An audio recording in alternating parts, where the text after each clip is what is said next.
생각을 여는 주제. 화면을 보시고 시작. 우리는 나사렛 예수를 우리의 그리스도라고 고백합니다. 이 같은 신앙 고백은 나사렛 예수가 나의 주님이라는 고백입니다. 즉 그리스도께서 나의 주인이라는 고백입니다. 이것은 바울이 그의 그리스도론에서 밝힌 대로 그리스도는 우주 만유의 으뜸이며 교회의 머리이시며 우리의 유일무이한 구세주 중보자이십니다. 자, 여기까지 다 그렇게 고백을 하죠. 나사렛 예수, 그분이 우리의 그리스도다. 그분이 바로 나의 주님이다. 주님이라는 것은 주인이라는 그런 뜻입니다. 자, 그리스도가 만유의 으뜸이 되시고 교회의 머리이시고 우리의 유일무이한 하나밖에 없는 구세주이시고 중보자이시다. 자, 그 다음 시작. 그런데 오늘날 우리들에게 있어서 그리스도가 최상의 주인이 되시며 으뜸이 되고 계십니까? 진실로 그리스도는 나의 주인이시며 나는 그의 종입니까? 그렇다면 우리들의 모든 생활에 있어서 예수 그리스도가 높임을 받으시고 영광을 받으십니까? 왜 조장로님만 아멘 하세요? 그리스도가 최상의 주인이 되시고 으뜸이 되시는가? 그리스도가 나의 주인이시고 나는 그분의 종인가? 우리의 모든 생활에 있어서 예수 그리스도가 높임을 받으시고 영광을 받으시는가? 한번 솔직하게 여러분 답변해 보시기를 바랍니다. 자, 용어의 해설 두 단어입니다. 형상. 바울은 그리스도를 하나님의 형상이라고 표현을 했습니다. 이 형상이라고는 말은 헬라어로 에이콘인데 이 말의 의미는 그와 같은 것, 그의 대표, 그의 표현 이런 뜻을 가지고 있습니다. 바울은 이 말로 그리스도가 하나님의 완전한 에이콘이다, 현현이시다.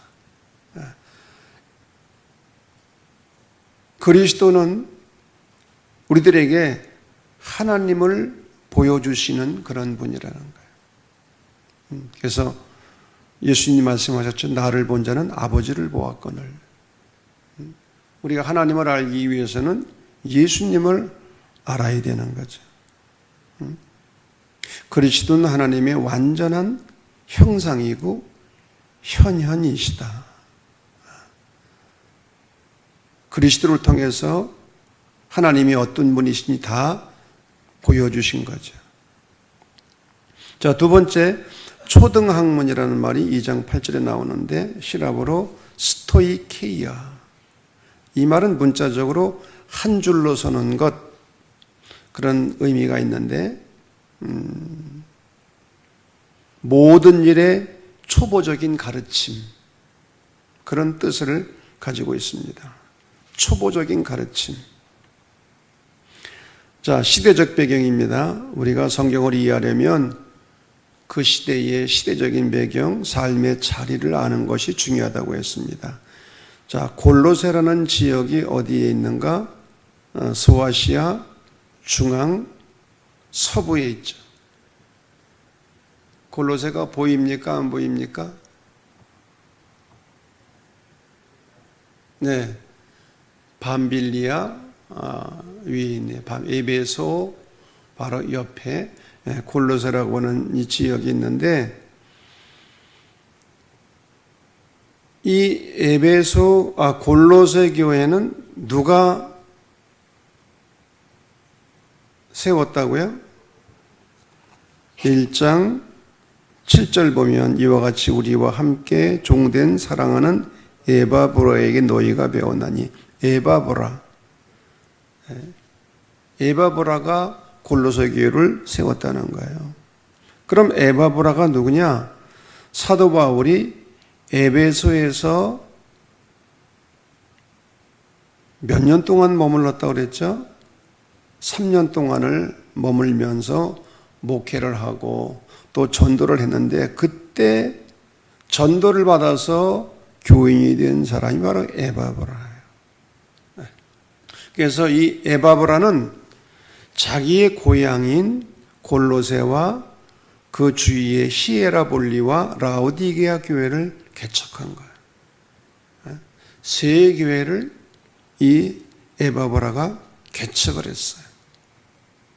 사도 바울은 이 골로새 교회를 친히 설립하거나 또 가보지는 못했지만 이 세 교회에 대해서 사도 바울은 깊은 애정을 가지고 있었어요.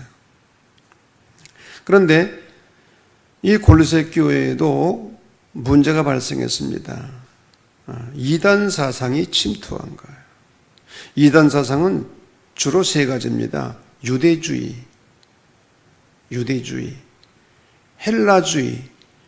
헬라주의는 핵심이 영지주의죠. 2000년 기독교 역사 가운데서 기독교 신앙을 가장 혼란스럽게 하고 위협했던 사상이 헬라의 영지주의 사상인 거예요. 그리고 동방의 신비주의.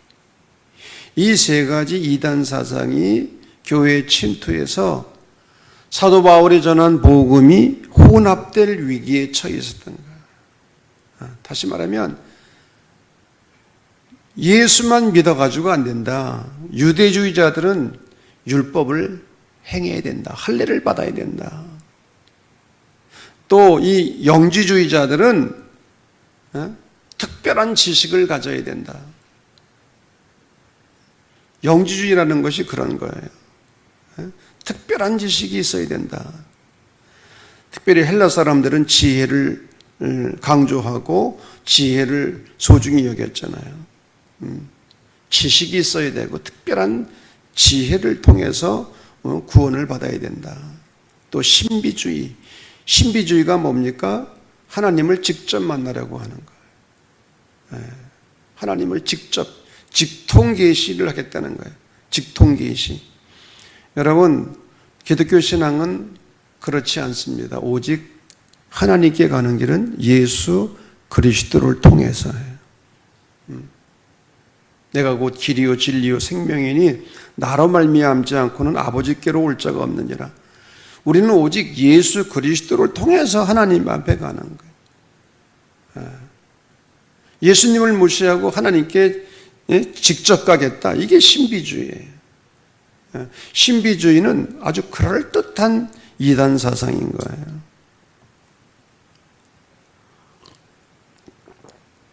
이러한 이단 사상에 대처하기 위해서 사도 바울은 그리스도론을 전개하는 거예요. 그리스도론.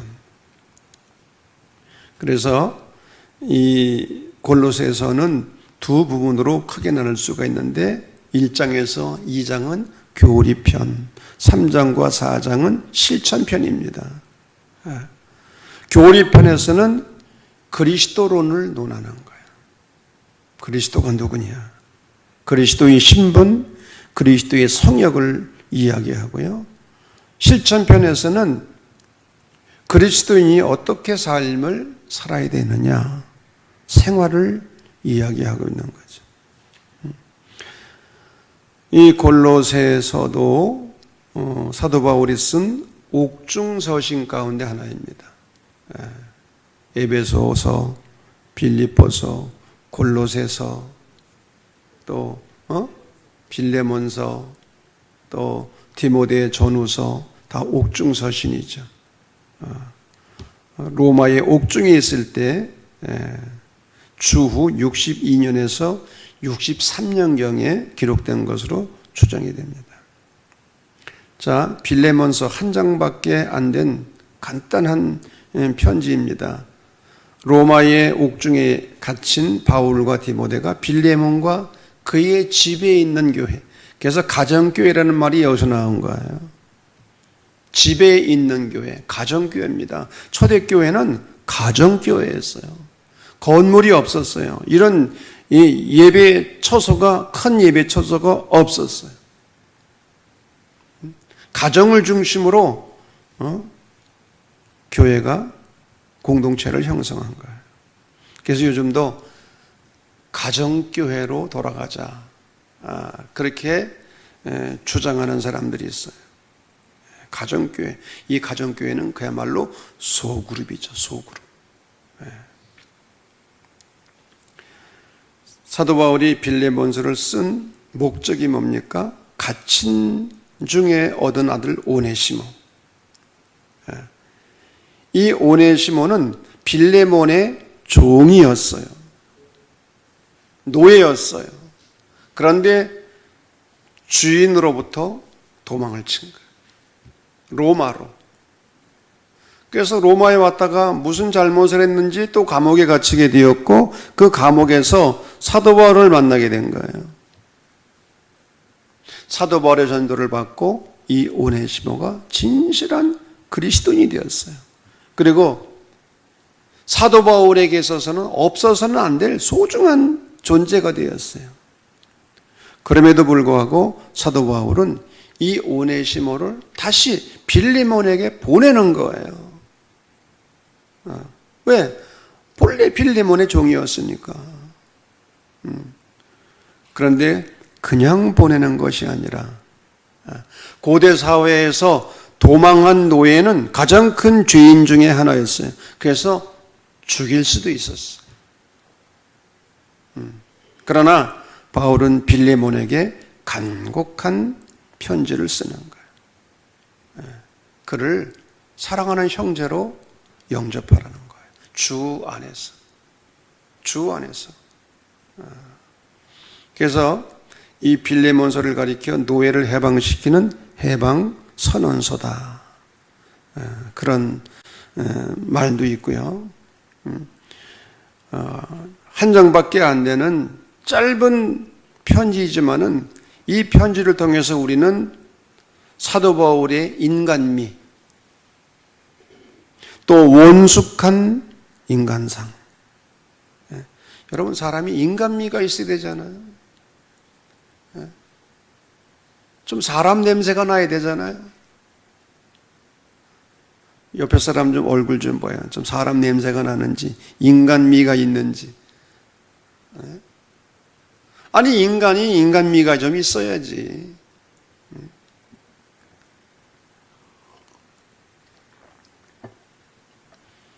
우리는 빌레몬서를 통해서 사도 바울의 인간미를 발견할 수가 있는 거예요. 자, 말씀의 해석입니다. 그리스도의 품격과 바울의 사역. 자, 먼저 골로새서 1장 8절부터 12절을 보면 사도 바울이 골로새 교회를 향하여 기도를 드립니다.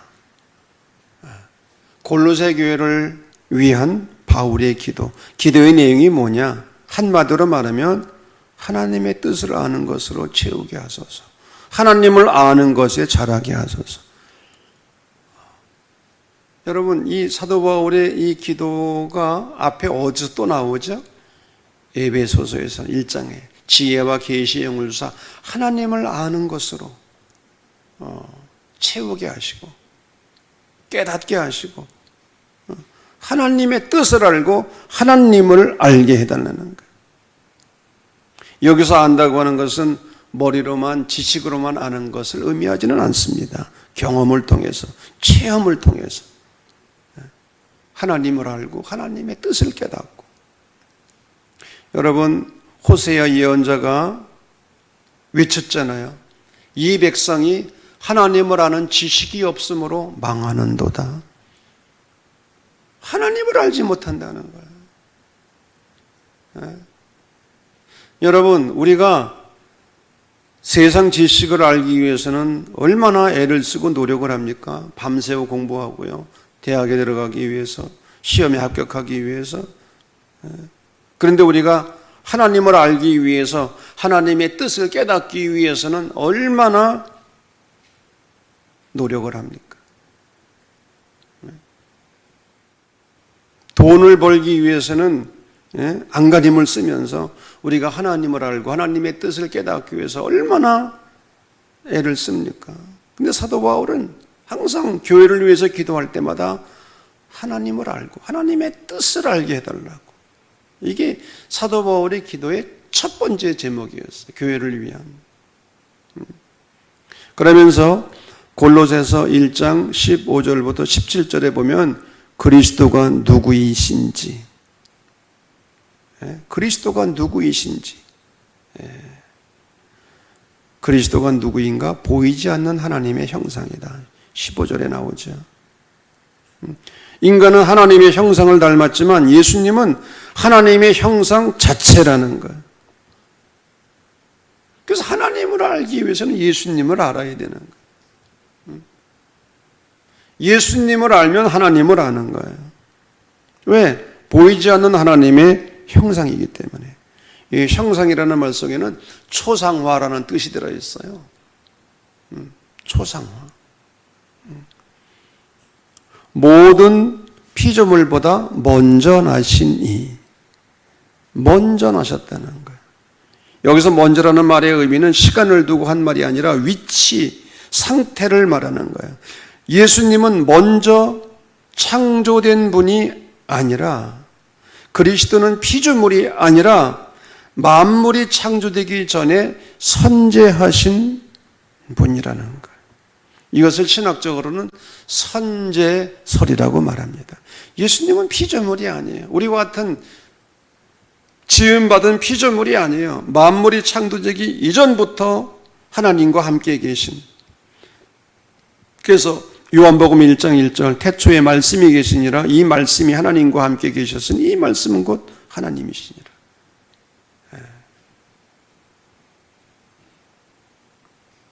예수님은 우리와 같은 피조물이 아니라는 거예요.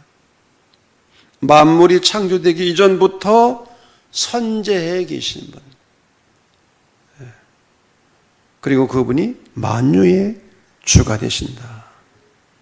만물이 그분 안에서 창조되었는 바 모든 것이 그분을 통하여 그분을 위해서 창조되었고 그분으로 말미암아 지금도 만물이 유지되고 존속되고 있다는 거예요. 예수님은 만유의 주가 되신다. 우리가 로마서를 공부하면서 11장입니다. 사도 바울의 역사 철학이 이 한마디 말에 다 들어있다고 그랬어요. 11장 36절. 로마서 11장 36절 시작. 38절 이는 만물이 주에게서 나오고 주로 말미암고 주에게로 돌아감이라. 그에게 영광이 세세 있을지어다. 만물이 주에게서 나오고 주로 말미암고 주에게로 돌아간다. 이 말에 사도 바울의 역사 철학이 들어있다고 그랬어요. 예수님은 만유의 주가 되신다.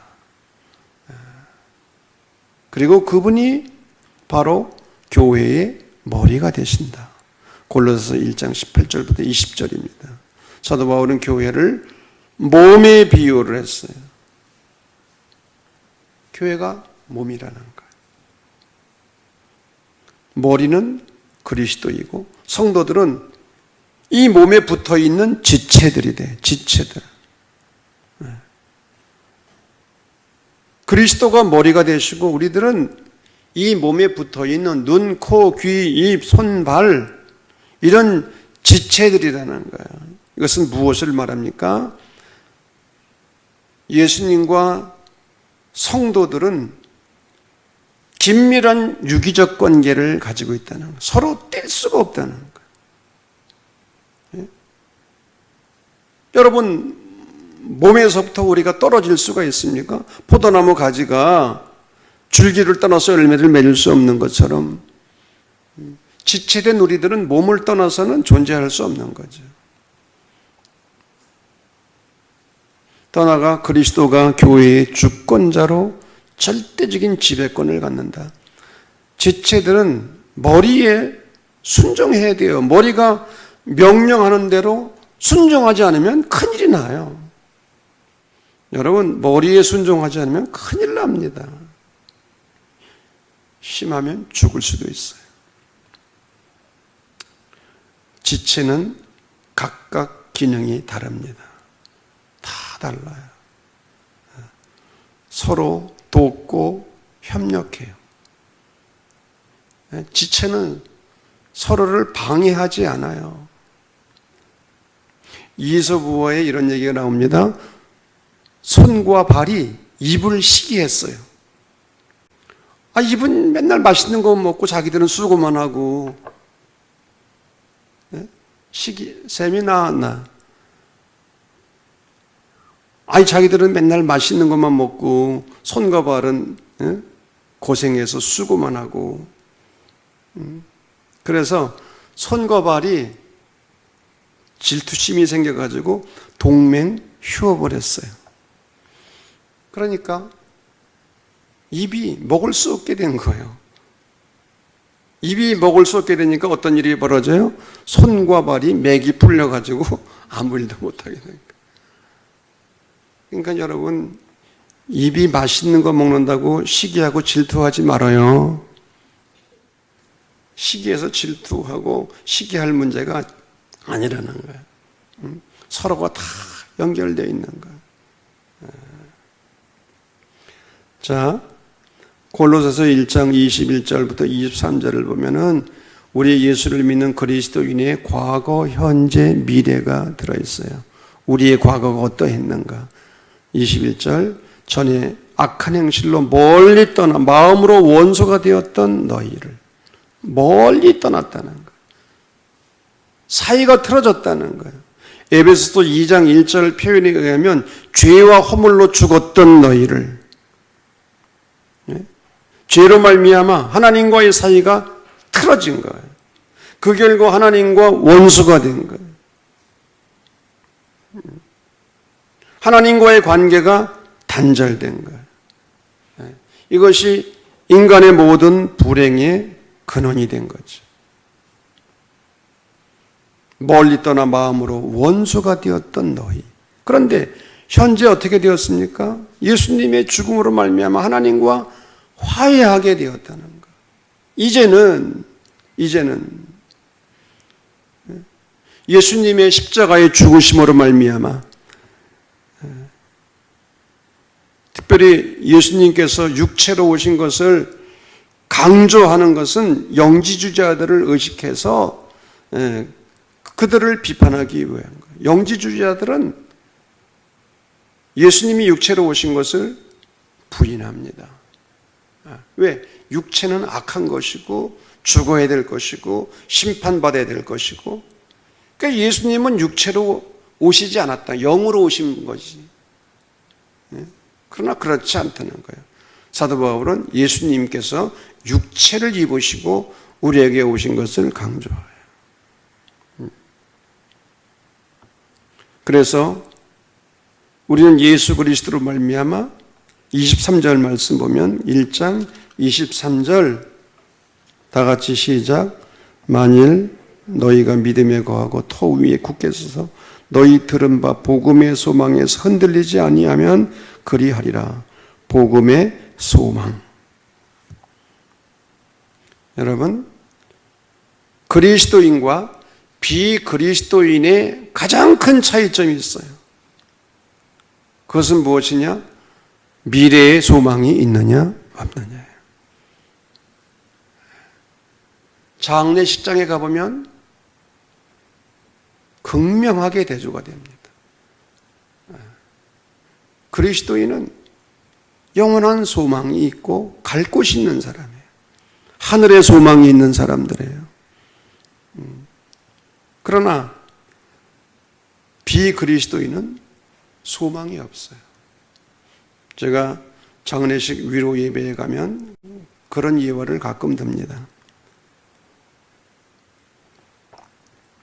아이들이 노는데 한 아이는 대장이 되어서 아이들에게 명령하고 지시하고 아이들을 종처럼 부려요. 그런데 해가 저물어서 다 뿔뿔이 흩어져서 아이들이 집으로 돌아가는데 이 대장 노릇하던 아이가 남의 집 처마 밑에 우두커니 서 있는 거예요. 남들은 엄마가 저녁 먹으라고 부르는데 이 아이는 남의 집 처마 밑에서 석양을 바라보고 우두커니 서 있는 거예요. 왜 그랬을까요? 갈 곳이 없는 고아야. 부모가 없는 고아, 집이 없는 고아야. 갈 곳이 없어. 여러분, 우리가 인생을 끝내고 가야 되는데 갈 곳이 없다? 이게 얼마나 불행한 인생입니까? 그러나 우리 그리스도인들은 죽어도 소망이 있는 사람들인 줄로 믿습니다. 윌리겐 볼터만이 한 그 유명한 말, 나는 살아있는 한 희망한다. 아니, 죽어도 희망한다. 왜냐하면 하나님께서 십자가에 달려 죽은 예수 그리스도를 다시 살리셨기 때문이다.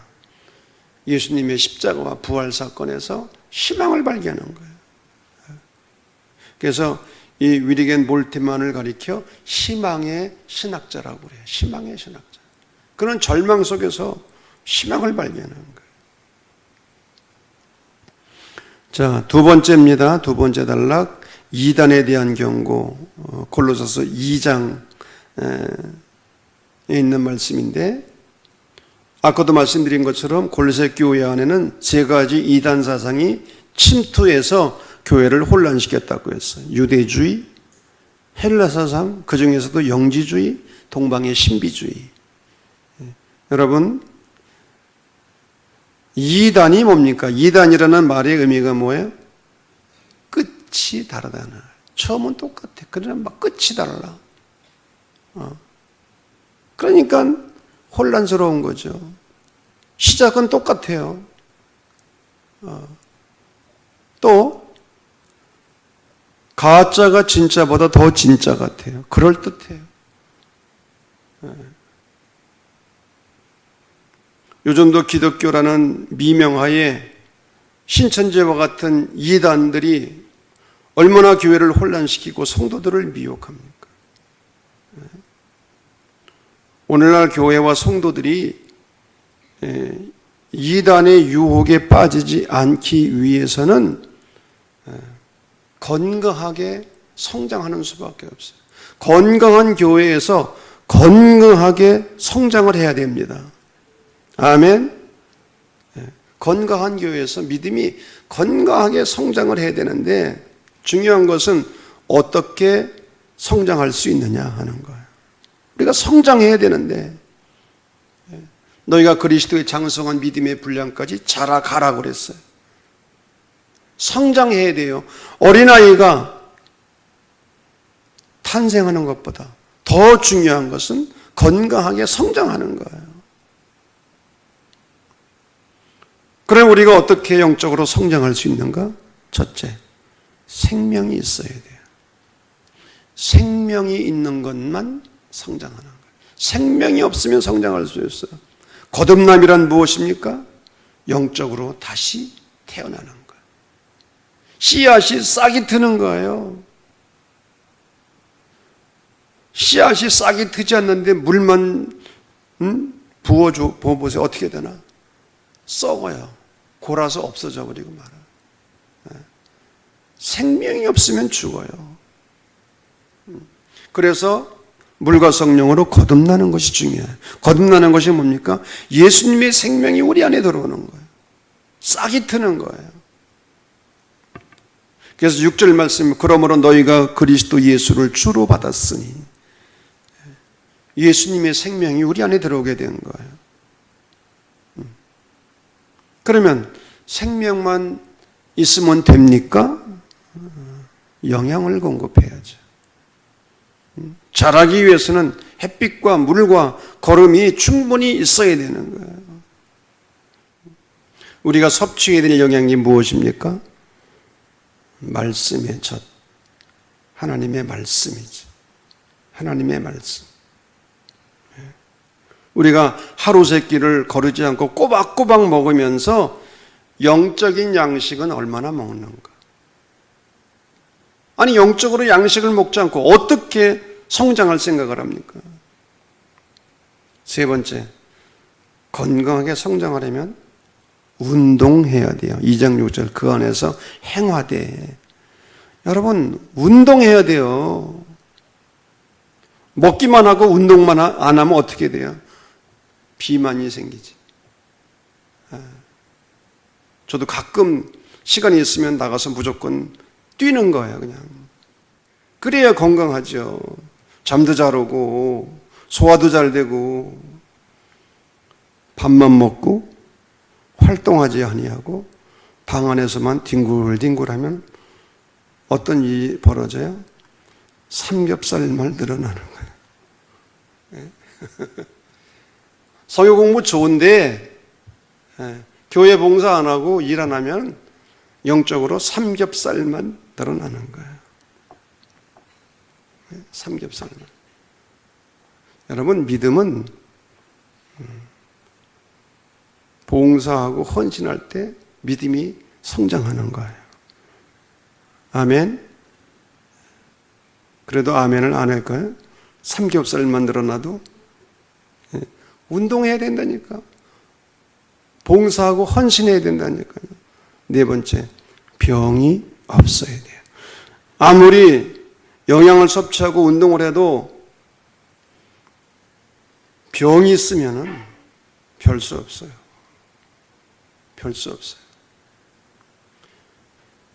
내가 병이 있는지 없는지 테스트해 보는 방법이 있어요.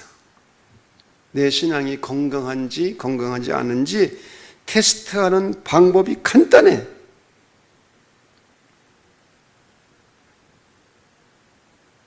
궁금해요?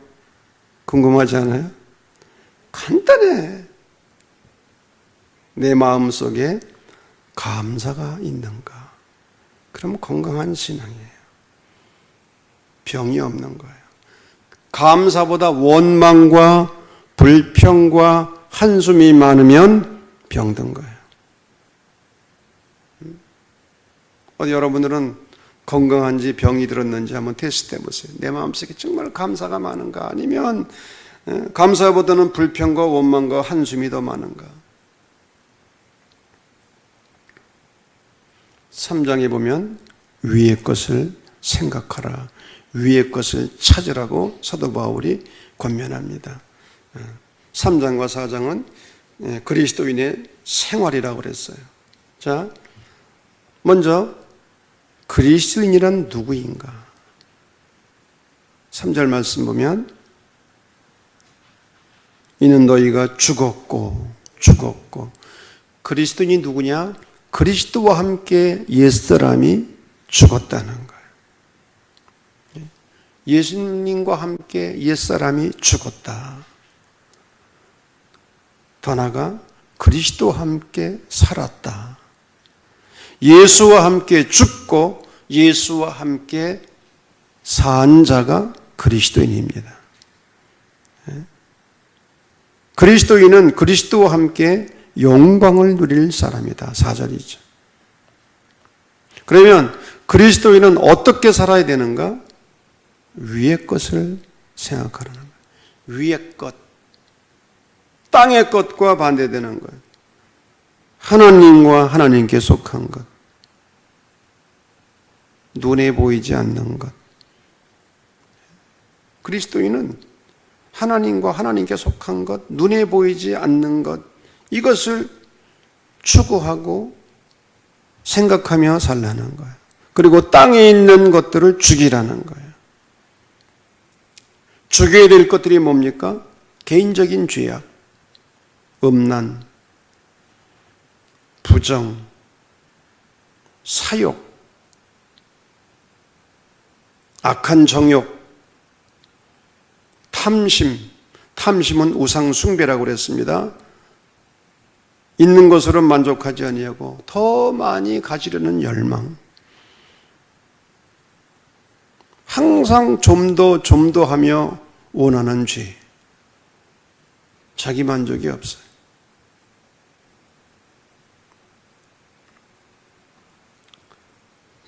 개인적인 죄악들 3장 5절에 나오고요. 벗어버려야 될 것들이 뭐냐?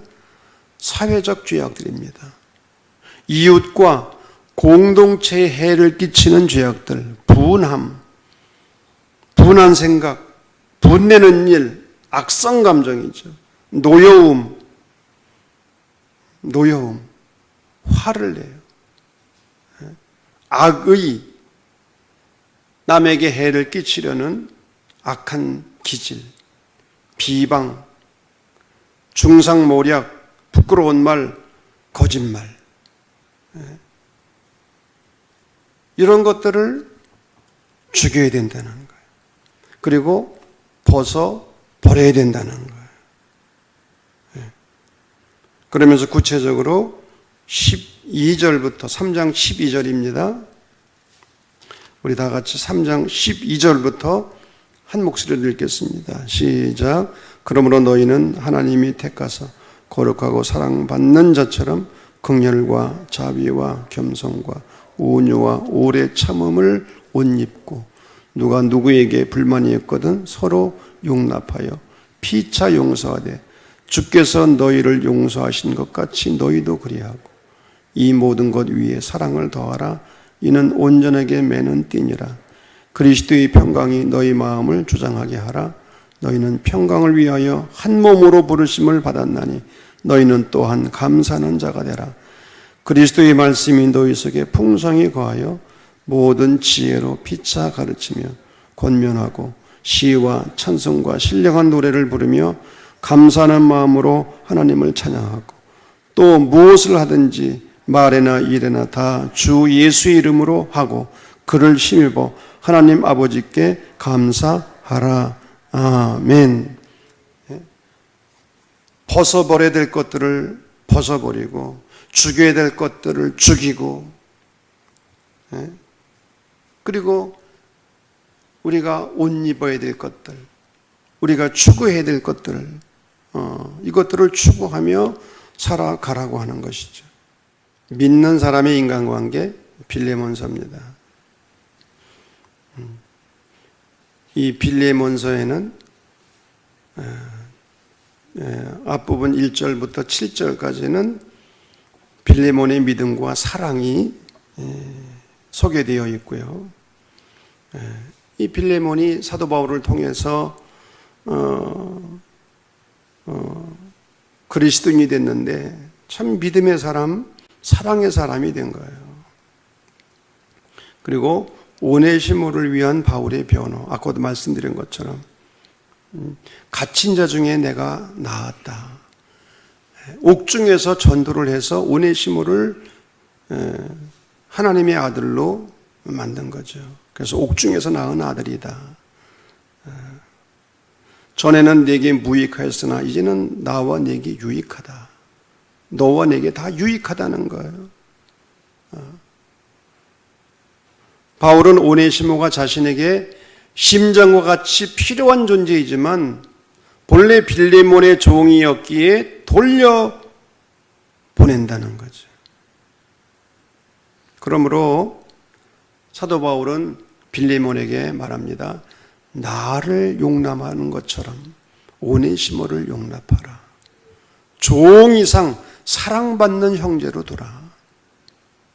만약에 오네시모가 불의를 행하였거나 내게 빚진 것이 있으면 내가 갚겠다. 빚을 진 것이 있으면 사도 바울이 갚아주겠다는 거예요. 그래서 바울은 빌레몬이 오네시모를 형제로 받아들임으로 빌레몬이 그리스도 안에서 바울의 마음을 기쁘게 해줄 것을 요청하면서 이 편지를 끝내고 있는 거예요. 자, 신학적 의미입니다. 골로새서와 빌레몬서는 옥중 서신이라고 했습니다. 사도 바울이 옥중에서 이 두 서신을 쓰게 되는 뚜렷한 목적이 있었어요.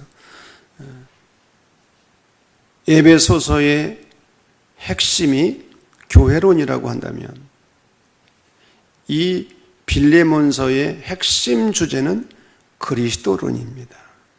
그리스도가 누구냐? 그리스도가 누구인지를 바로 알아야 이단에 빠지지 않는 거죠.